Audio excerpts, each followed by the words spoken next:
Mixed reaction tonight to a story we first brought you last night about the highest paid city workers in both Dayton and Springfield. Our Facebook fans are weighing in. Sonu Wasu's live with who's making the most and what some of your neighbors think about those salaries. Sonu? Well, Mark, it should come as no surprise the top pay in both Springfield and Dayton goes to the city manager.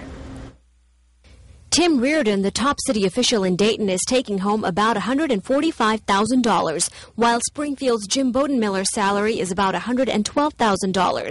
It may sound like a lot, but our partners at the Dayton Business Journal found nationwide the average salary for a city manager in a city the size of Dayton is $183,000. Most of the city employees who make over $100,000 are directors of their department.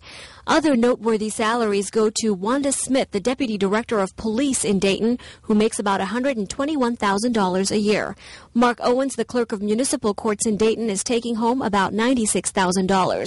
Susan Navarre, the Dayton City Manager's Executive Secretary, makes about $73,000, and Tom Biedenharn, Dayton's Director of Public Affairs, makes more than $109,000.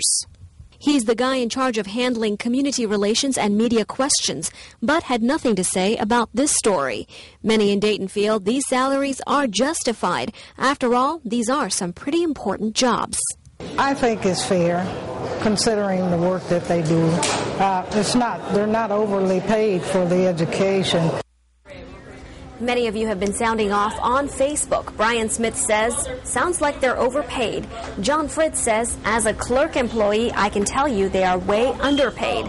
And Steve McInturf writes, where do I sign up?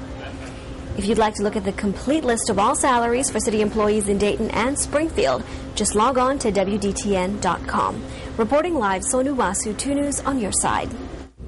Nearly 40 animals.